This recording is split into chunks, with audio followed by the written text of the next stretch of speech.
the team members are here. You can see at the end, Carrie Marsh, Jackson Mullins, Everett Van Tassel, Louise Luz, Olivia Wilstich, Josh Peters, and CK Che. They've been a fabulous group of students, done wonderful work. The presentation is on two aspects, community vulnerability and business recovery profiles for two communities, Comerio and Loiza in Puerto Rico. The students were there for about 2 weeks in June, between the end of May and June, and they collected a lot of data, and the other students helped to analyze a lot of that data as well. With that, I'll just let whoever it is take over. Just unmute yourselves and you can go from there.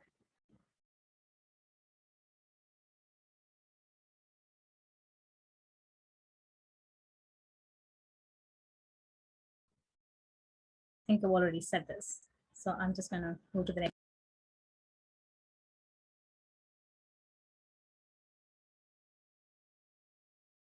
Yeah, we had a few introduction slides, and I think that between you and Ivis, we've touched on all of those. So you can go to slide 4, where Comerio begins, and I think Evan's going to start us off.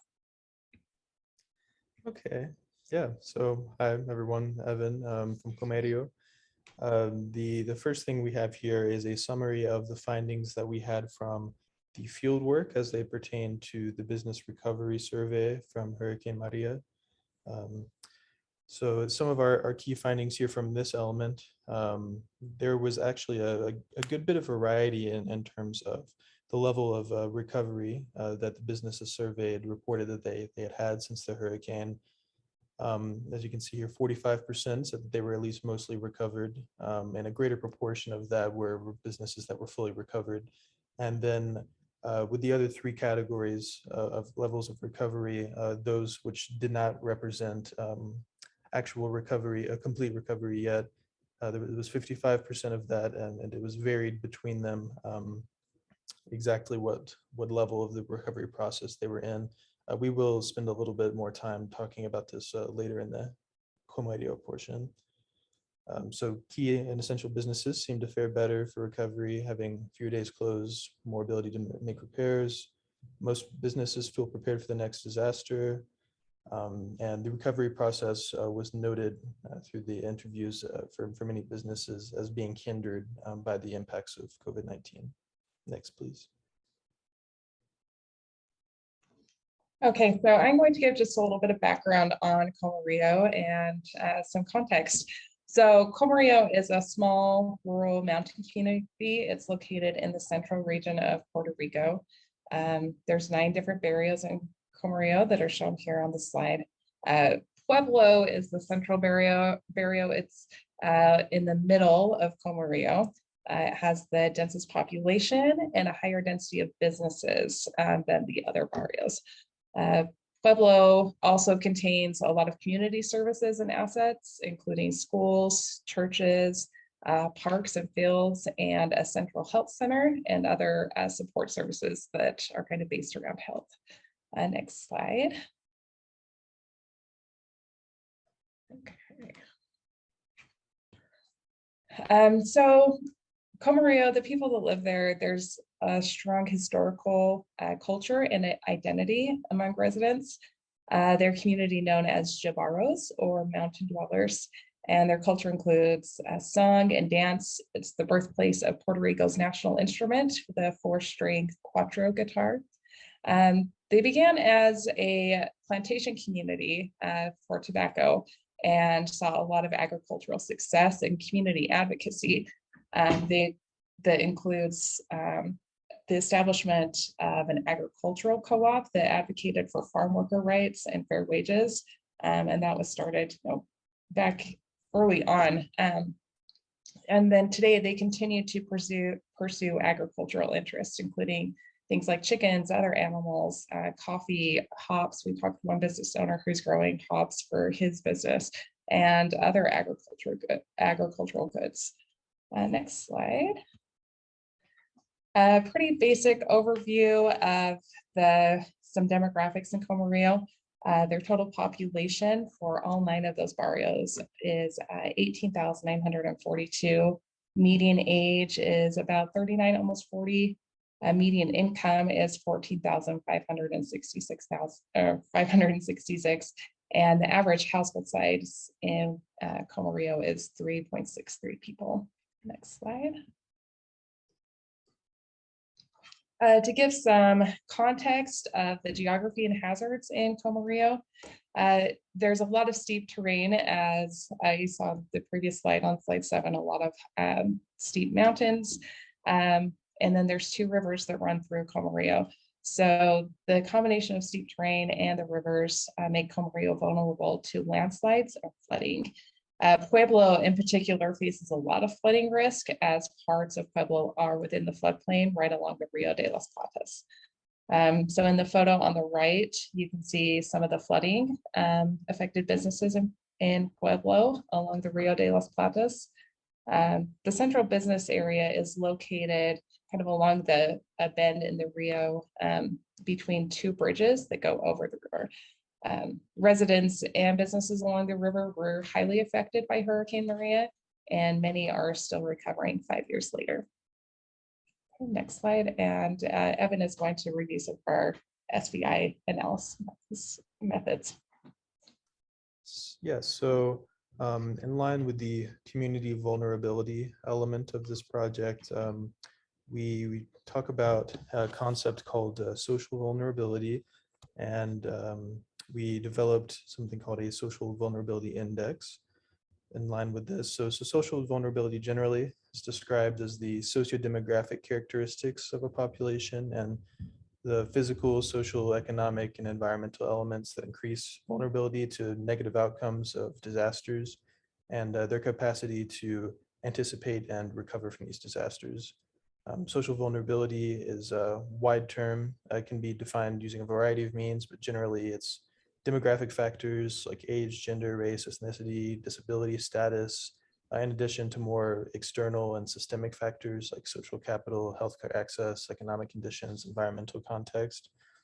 To create our social vulnerability index here for Comerio, we maneuvered a variety of data gathered from the US Census Bureau using Microsoft Excel in line with process described in the Flanagan et al. 2011 research paper. These data are from the American Community Survey 5-year estimates for the period 2016 to 2020. At the time of collection, the relevant data was not yet completely available from the 2020 decennial census. They were collected at the census tract scale within Comerio. The data that we got for the analysis was divided into 4 domains. There were 2 to 4 variables within each domain. The domains are socioeconomic status, household composition and disability, minority status and language, and housing and transportation. Socioeconomic status included percent individuals below poverty, percent of civilians unemployed, per capita income, percent persons with no high school diploma. The household composition domain included percent persons 65 years of age or older, percent persons 17 years of age or younger, persons with more than 5 years old with a disability, and percent male or female householder with no spouse present with children under 18. The minority status and language domain included percent minority and percent persons 5 years of age or older who speak English less than well. And the last one, the housing and transportation domain, included percent multi-unit structures, percent mobile homes, unit crowding, percent households with no vehicle available, and percent persons in group quarters.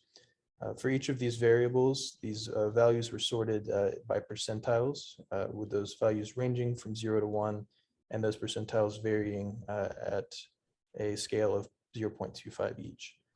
For each of the domains rankings, there was a summary value of each variable's percentile rank combined.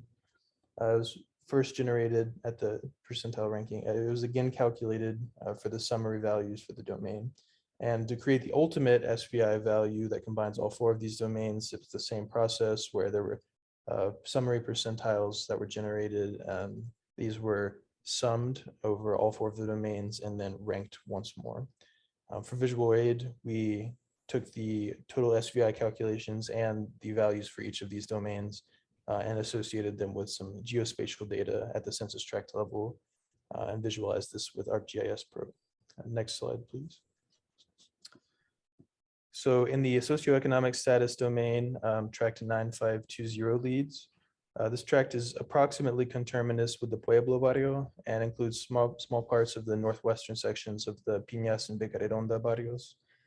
Contributing to this is the lowest per capita income of all the tracts at $6,528, the highest rate of impoverishment at just below 61%, and the second lowest levels of educational attainment and second highest level of unemployment. In the household composition domain, tract 9519 leads. This tract is inclusive of a small part of the northeastern section of the Pueblo barrio and parts of the eastern section of the Rio Hondo barrio. Though tract 9519 led in the individual variable of population aged under 19, this domain was more diverse generally in its rankings, and tract 9519 led only narrowly in that total ranking. Tract 9520 led in percentage of single parent households, and tract 9521, which is inclusive of the Piñas, Vega Redonda, Cejas, and Naranjo barrios, led in percentage of population age greater than 65. In the minority status language domain, both tracts 9520 and 9521 led.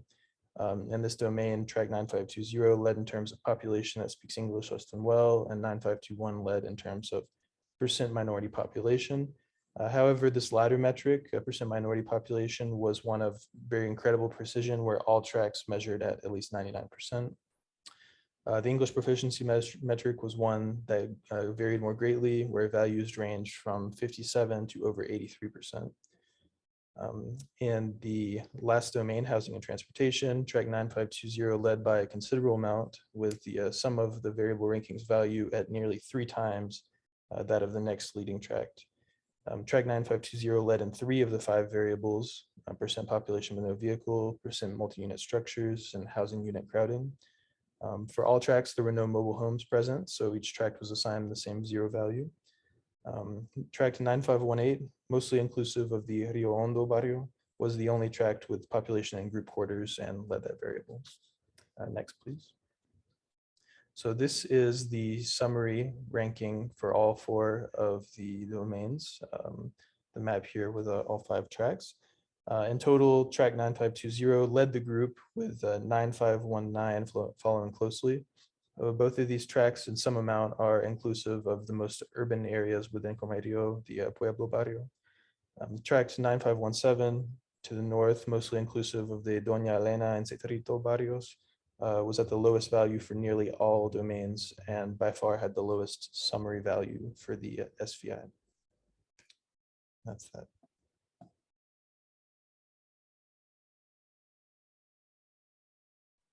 Okay, so I'm going to review some of the survey methods that we used when we were working in the field. In Comerio, we split into 2 teams. One team walked in denser areas of Comerio, and the other team drove to more dispersed businesses. We worked from a preformed list and map from Google Maps that was prepared before we started our field work. And as we went along, we modified that information based on what was observed in the field. So if a business was closed or was not there, we noted that on our list. We added new businesses that we found as we were working. Excuse me. Each survey took about 15 minutes to complete. They were conducted with one person speaking in Spanish, so a native Spanish speaker. The other 2 field workers or researchers were English speakers, and one would respond or record responses on the paper survey. The other would record technical information like GPS coordinates, the address of the business, and the phone number, and then would also enter survey data and Qualtrics. Next slide. So this just details some of those same kind of details. And then if participants wanted to share more information, they did share that with the researchers. Those responses were recorded on the paper survey. Most people did want to expand on some answers, and we were able to kind of dig into some of the deeper responses about how these businesses were affected. Next slide, please. So Jackson is going to go through our survey respondent profile and some of our survey results. Yep, these are some of the data findings from the business survey. So as you can see, the average age of the owners for businesses was around 46, and the average age of the business was around 18 years in Comerio. Additionally, they typically, on average, hired 6 employees full-time and around 4 employees part-time. And as you can see, the division of full-time and part-time employees was around 73% full-time, 9% part-time, and 17% both full and part-time. So next slide, please. So these were some of the questions that we analyzed from the business survey. To start, this initial question just focused on essentially how impacted the business was by the hurricane. As you can see, most businesses were largely impacted in a negative output. Specifically, 44 businesses were negatively impacted in general, both or largely, which was around 59% of the 75 businesses that we surveyed in Comerio. Additionally, only 20 of the businesses, which is around 27%, received either no impact or a positive impact from the outcomes. Next slide, please. And then this question just focused on if businesses had to close or move due to the hurricane. Most businesses typically temporarily closed, and a few, around 22, didn't have to close or move at all. And then a small portion of businesses moved locations, and only one business had to close permanently. Next slide, please. And then this question focused on how businesses received recovering funding information. So the different sources that they utilized and how they came to know where they could receive funding. So as you can see, a majority received their information from their municipality office or website, or from friends in the business.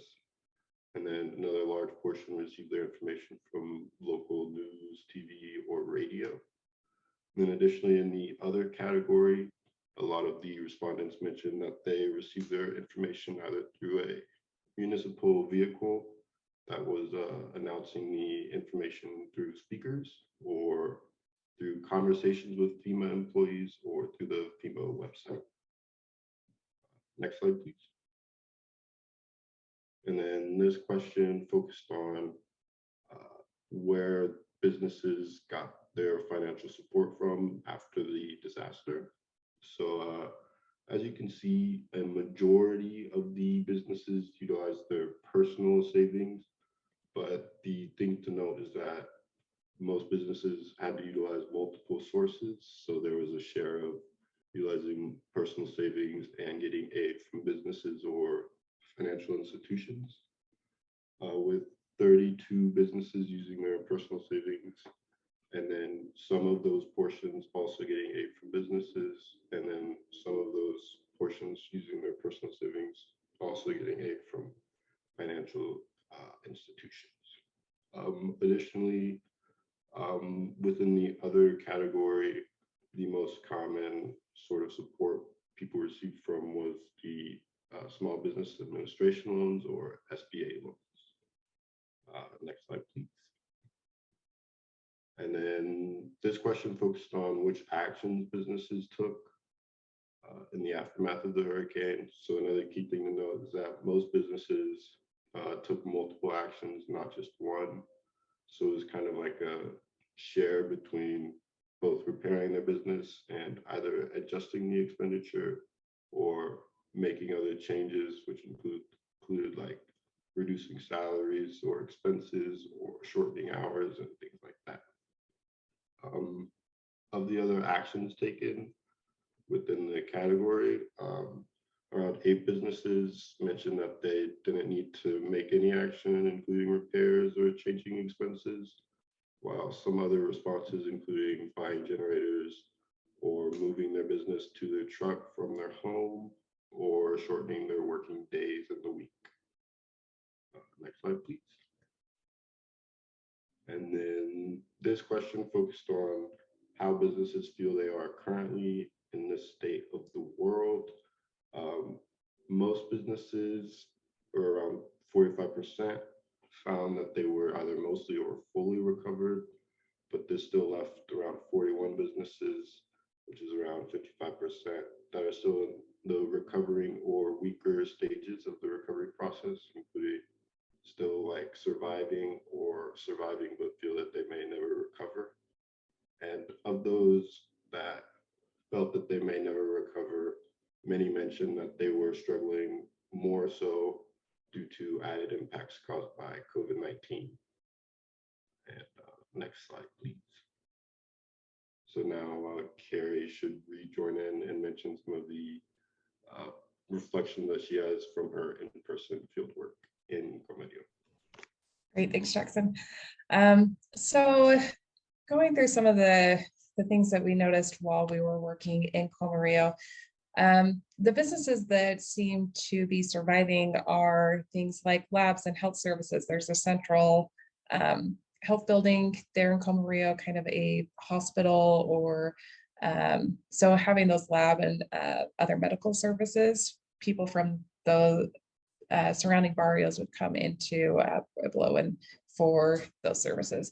Same thing with like basic retail, clothing, household, everything's kind of located in Pueblo. So those filling those basic services in our businesses that have been able to kind of survive through the last 5 years. Other things like furniture and appliances, as people have had to replace everything from flooding or other damages, hardware, animal supplies. Some businesses we noticed were closed, some had relocated into available and safer spaces like on higher ground, and then some new businesses were being established. We noticed that kind of along the area that was most affected, some of those buildings were in the process of being remodeled and looking for either new owners or new tenants. People generally commented that, you know, Maria was kind of the worst storm and had not happened. It was the worst, the only Category 5 storm in 89 years. So they didn't see a disaster kind of that bad happening in the future. So they didn't necessarily see those areas that had been affected by Maria as being at risk for future disasters. So there were some people that had been affected and felt those losses that wanted to move away and be in a safer location, but others who were willing to kind of take that risk and relocate into areas that were affected. There's larger businesses and corporations didn't seem to struggle as much during recovery. This picture is the manager at Econo Market, a grocery store. They were able to stay open, only their lower level was flooded. They were able to continue serving the community, making sure they had food and supplies as much as was possible for them. Next slide. Some other things that we noticed too is that community is really the key for getting through disasters, for recovery, and then for building resiliency into the future. The picture on the left here is a couple of business owners that we met. They were renting from the municipality who owned this building and one on the corner, and they were able to start with their fried chicken restaurant on the corner, and seeing success from that, then we're able to now rent this second space that connects between the two. I know a VIP place doing a bar and karaoke. So they had been able to possibly be more successful because of being able to rent from municipality owned buildings. Then Comerio also runs a women's program that we were involved with, worked with on the research program that supports women education, hearing their stories, and there's also an internship program that the city runs. While we were visiting a fabric store, she was very excited because the city brought in a new intern for her to kind of help support her business and also give that person some new skills too. Another business owner that we talked to was running a hospice business, and he said that during Hurricane Maria, a bunch of businesses came together and spent time on the radio, putting out public service information, things like how to clean water, to kind of get that, people who only had the radio as a means of communication were able to kind of get that support from coming directly from business owners. There's a lot of opportunities for new businesses, but like I said, some are being established in areas that flooded in Maria just because they don't see that risk, or they, whatever their reasons are there. So that might be a future research opportunity to look into, like, why are businesses willing to reestablish in those areas. And in general, just preparedness gives people reassurance of getting through future disasters. Most of the business owners that we talked to stated they had gotten generators or had made repairs and other upgrades. An owner of the feed shop had raised their floor so that if there was flooding again, that their supplies and things would not be affected by flooding. So some of those basic preparedness preparations that businesses made them feel like that they would be able to make it through a future disaster. And that's it for Comerio, and I'm gonna send it over to the Loiza group to do their presentation. Hello, so we worked our group obviously in Loiza.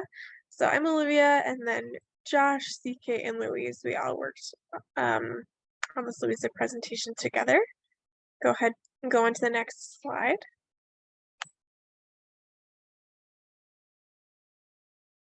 Perfect.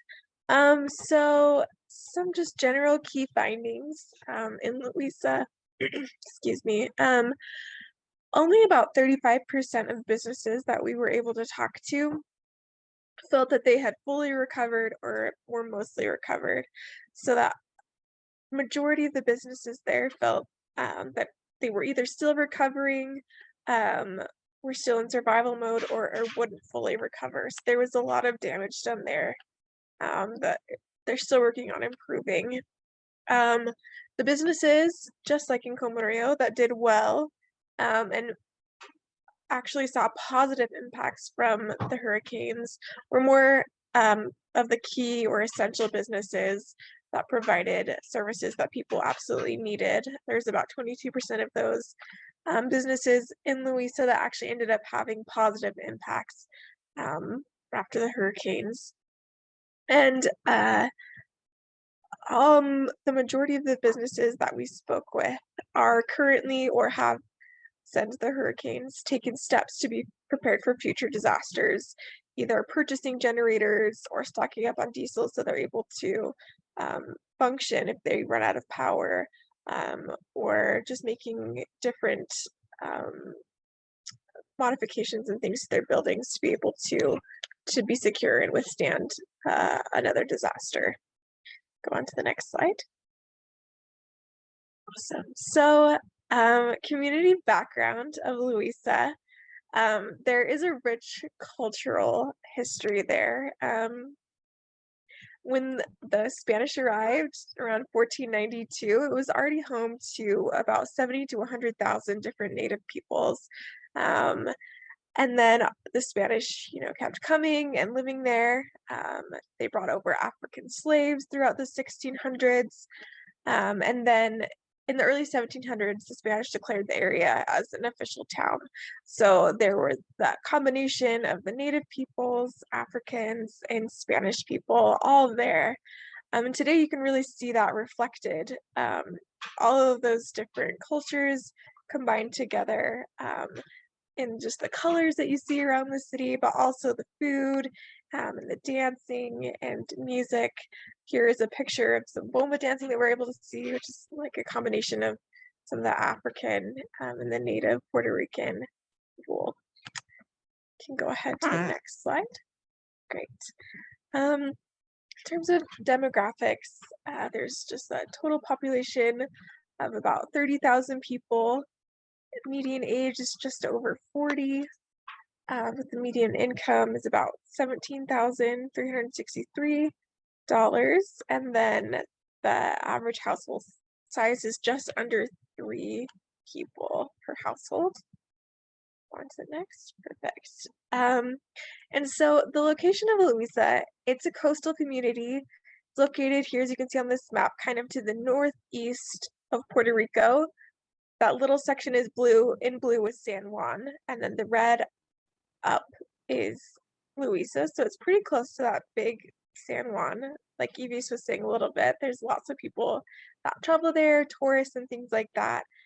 And within Loiza, there are the 6 barrios. 4 of those are located right on the coast, right on the ocean, and all 6 of them touch some body of water. To the very east of Loiza, there's the Rio Herrera River, and then down through the middle is the Rio Grande. So there is lots of water, whether it be from the ocean or from these 2 rivers, that all of these different sections of Loiza touch. Go ahead, yeah. This is a map of the floodplain in Loiza. As you can see, there is a lot of flood risk here, which makes sense due to the oceans and then those rivers as well.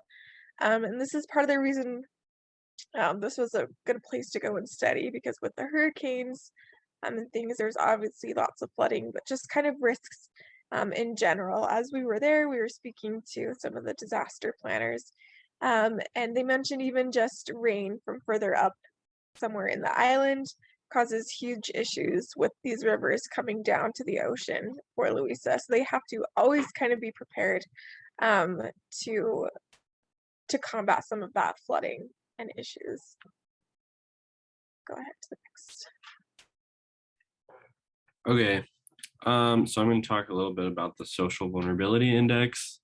Like Evan was saying and explained, we got all our data from the US Census so we could calculate the SVI, and there are the 4 big domains that we looked at, which are socioeconomic, household composition and disability, minority status and language, and housing and transportation. So looking at these, we were able to calculate the social vulnerability for each of the census tracts in Loiza. And we found that tract number 1103.01, which has the barrio Medianía Baja and Medianía Alta, was the most socially vulnerable, which is in the dark red brown color in the right side of the map. And then tract 1103.04, which is the barrio of Canovanas, that is the least social vulnerable in Loiza. So the good thing about this is that planners can use this data to be able to figure out how to allocate resources when there's disasters and what areas of Loiza will be in the most risk, and be able to have some mitigation before the disasters happen. Go to the next slide.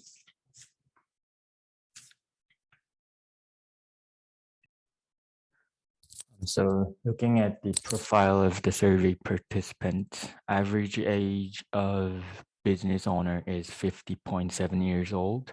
Average age of the business is 20.05 years. The average numbers of full-time employees working in business is 3.95, and the average numbers of part-time employees working in Loiza is 7.75. Next slides, please. The first survey finding shows the effects after Hurricane Maria happened in 2017. Most of the business owner temporarily closed their business or moved to other location to start the business again. Also, surveys result shows the average closure for 4 weeks since the hurricane. However, from the result of data, data with no one permanently closed it. It seems like they're still trying to make a living with their business. Next slide, please. So next chart is showing the impact of hurricane on business. The majority of the people got a large negative impact and had hard time to recover their business.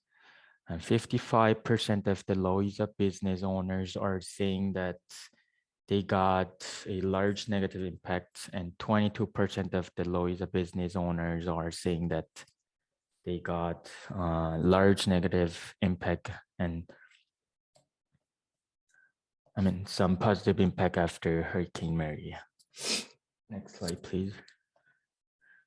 People in Loiza tried to get information about recovery funding programs from several different sources, and within this information, they got a recovery financial helps. Following chart is showing the rates of financial helps that Loiza people took. So 54% of the people use their personal saving to recover the damage, but some seem unable to solve everything with their saving because 20% of those who chose this also choose other supports. This tells that most people needed financial aid to recover their business. From the business aid program from the state's local or nonprofit sections, there were 3 different types of program that Loiza people chose, such as FEMA, which is Federal Emergency Management Agency. This agency's mission is to support the citizen and first responder to promote that as a nation, they work together to build or sustain and improve their capability to prepare for, protect against, respond to, and mitigate all hazards. And the second one is SBA loan, is a small business loan that is partially guaranteed by the government, which eliminates some of the risk for the financial institution who is issuing the loan. And lastly, SURI, which is non-profit agency which solve critical social and economic challenges for underserved. Next slide, please. The majority of the people in Loiza take action to recover from Hurricane Maria with repairing. However, only 35% fully repaired. Still 16 businesses are still recovering. 6 businesses are still in survival, and 10 businesses are feeling they would never recover their business. Of those who are still surviving, 2 are suffering due to COVID-19, and 1 is closed, and 1 is suffering because of their clients are suffering too. And 1 is surviving due to the surrounding circumstance. It seems like many people are still in trouble, and there are still many things that need to be figured out and repaired. Next slide, please.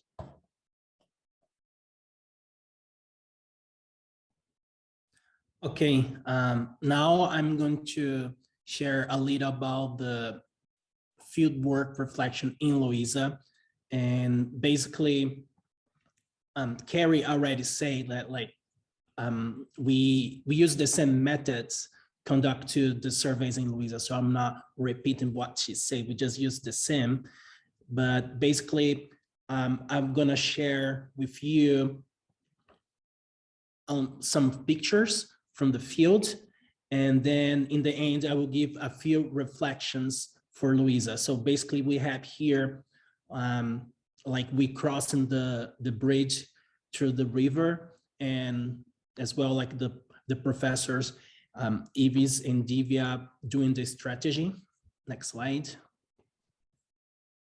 And then we conducting the survey in the region of Piñones, where we have basically restaurants and entertainment for local and tourist people. So it's basically this road, just one lane each side.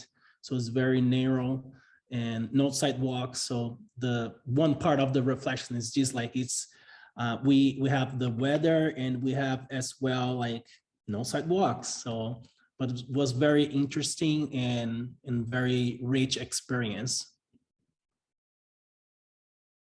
And we got opportunity as well to go to some place, because Loiza is a very rich cultural city where they have like a Puerto Rican mask. It's from this place, and we got opportunity to survey them as well. And next slide. And when we are doing our surveys as well, we could bump to some place that were like with a lot of marks from the hurricane like 5 years ago, but it's still like some people don't recover, or some people use the blue tarp and the roof and the ceiling. So businesses, like some houses, even the city hall, like they have like a little like blue tarp there. Yeah, like some another houses and business with still marks from the hurricane. And then some pictures now from Loiza's downtown. The neighborhood is a little different than Piñones, where have like restaurants. We can have more service and more like products for residents.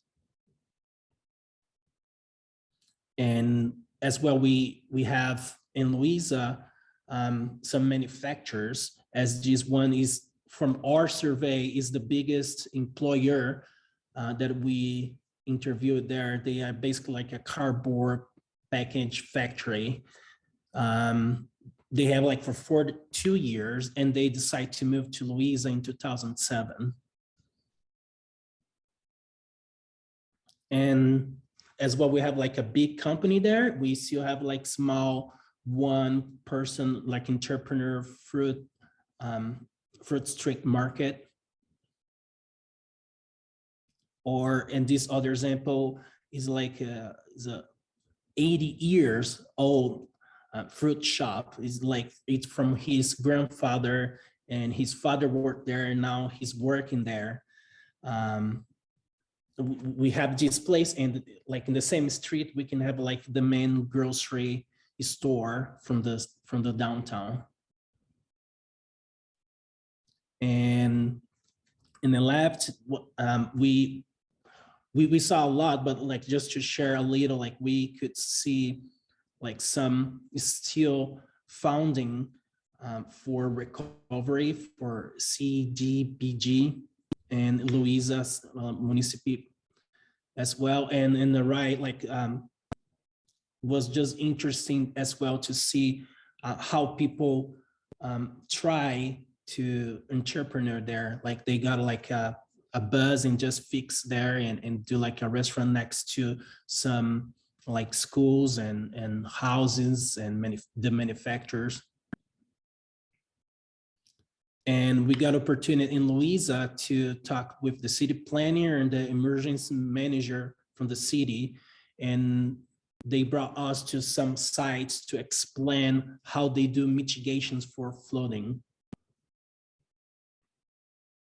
So in this picture is basically we are visiting the Rio Grande site, where they as well have like a mitigation effort for the river that come from the center of the island, with some like dams to try to control the flow of the water. And basically this is the pictures that we'd like to share. And I would like just finishing with some reflections that I got and we got as a group, and we are sharing about these. But basically